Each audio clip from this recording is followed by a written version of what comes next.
As Murray sees it, African Americans are the country's truest representatives. Essentially, they were becoming Americans before anybody else simply because everybody else still had something from the old country to live in terms of, he has said. That's very fascinating stuff, and that's what we ought to have this generation be ready to come to terms with. The people freest to make an all American synthesis were those who ironically are thought of as being the most ignorant. It simply meant that they were coming in with less baggage.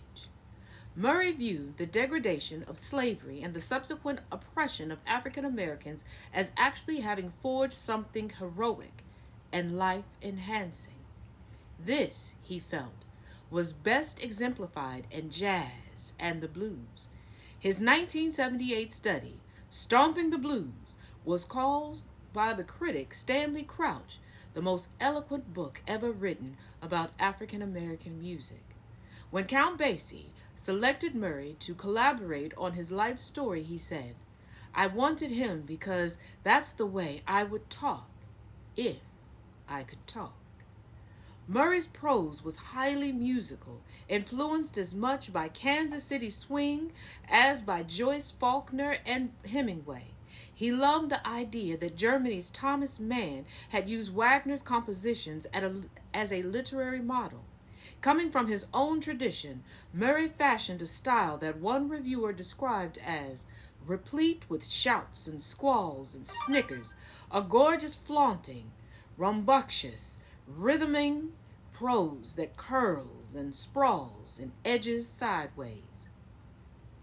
Albert Murray has been an inspiration to a whole generation of writers. John Edgar Wideman was saying in the living room of his home in Amherst, Massachusetts. Wideman, the author of The Father-Along Brothers and Keepers and other widely acclaimed books, is himself one of the best of that new generation. Murray is a seminal thinker, a fine artist, and, like Ralph Ellison, a genius in the vernacular. Also, as with Ellison, he's one of those people who maintains his standards, simply to go for a clear perspective.